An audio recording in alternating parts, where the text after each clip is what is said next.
Shahu Chhatrapati KSA football league स्पर्धेत संध्यामठ तरुण मंडळानं पीटीएम ब संघावर 2-1 गोलनी मात केली आहे। खंडोबा तालीम मंडळ विरुद्ध फुलेवाडी फुटबॉल क्रीडा मंडळ यांच्यातील सामना खंडोबा तालीम मंडळानं 1-0 ने जिंकला। शाहू स्टेडियमवर KSA Shahu Chhatrapati football league स्पर्धा सुरू आहे। या स्पर्धेत आज दुपारच्या सत्रात पहिला सामना संध्यामठ तरुण मंडळ आणि पीटीएम ब यांच्यात झाला। पूर्वार्धात संध्यामठकडून आक्रमक खेळ करण्यात आला। पीटीएमच्या पुढील फळीतील खेळाडूंना चकवा देत अवघ्या 13व्या मिनिटाला मैदानी गोल करून संध्यामठ संघानं 1-0 अशी आघाडी घेतली। पूर्वार्धात ही आघाडी कायम राहिली। उत्तरार्धात सुद्धा संध्यामठ संघानं आपल्या चढाया सुरूच ठेवल्या। सामन्याच्या 44व्या मिनिटाला संध्यामठच्या कपिल शिंदे यानं मैदानी गोल करून संघाच्या गोलसंख्येत भर टाकल्यानं संघानं 2-0 अशी आघाडी मिळवली।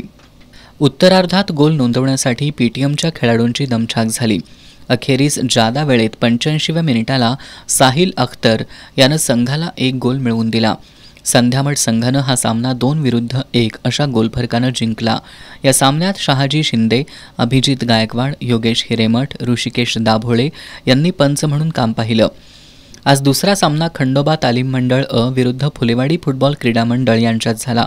फुलेवाडीच्या छोट्या डीमध्ये खंडोबाकडून चढाया सुरू असताना फुलेवाडीचा खेळाडू इम्रान खान यानं खंडोबाचा खेळाडू संकेत मेढे याला धोकादायकरित्या रोखल्यानं मुख्य पंच संजय पवार यांनी संध्यामठला पेनल्टी दिली।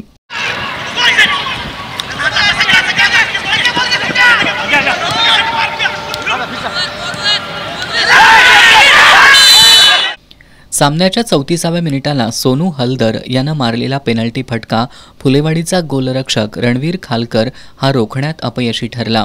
त्यामुळे खंडोबा संघानं फुलेवाडी संघावर 1-0 अशी आघाडी मिळवली।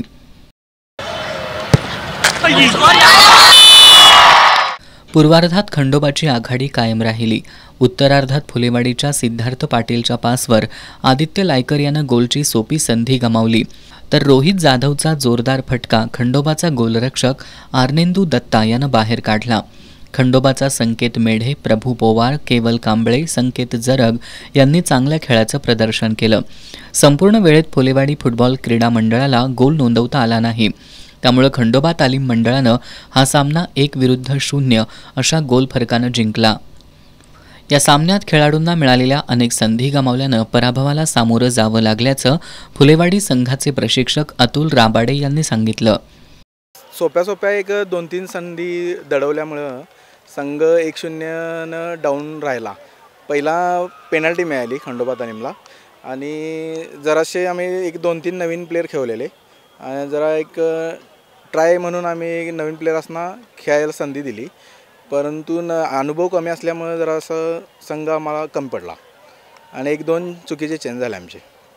खंडोबाचे प्रशिक्षक योगेश वणिरे यांनी संघाला मिळालेली पेनल्टी विजयासाठी निर्णायक ठरल्याचं सांगितलं। आजची मॅच आमच्यासाठी 3 पॉईंट खूप महत्त्वाचे होते, त्याप्रमाणे आम्ही 3 पॉईंट आज मिळवलेले आहेत। पेनल्टी स्ट्रोक आम्हाला मिळाला लास्ट फर्स्ट हाफमध्ये आणि चांगली खेळली टीम, नवीन मुलं आहेत, कॉम्बिनेशनची थोडी लॅक ऑफ कॉम्बिनेशन आहे।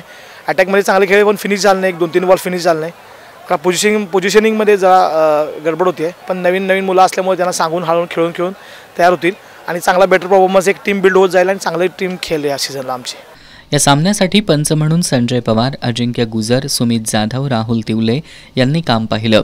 उद्या मंगळवारी दुपारी 1:30 वाजता उत्तरेश्वर प्रासादिक वाघाची तालीम विरुद्ध सोल्जर्स ग्रुप, तर सायंकाळी बालगोपाल तालीम मंडळ विरुद्ध संयुक्त जुना बुधवार पेठ अशी लढत होणार आहे।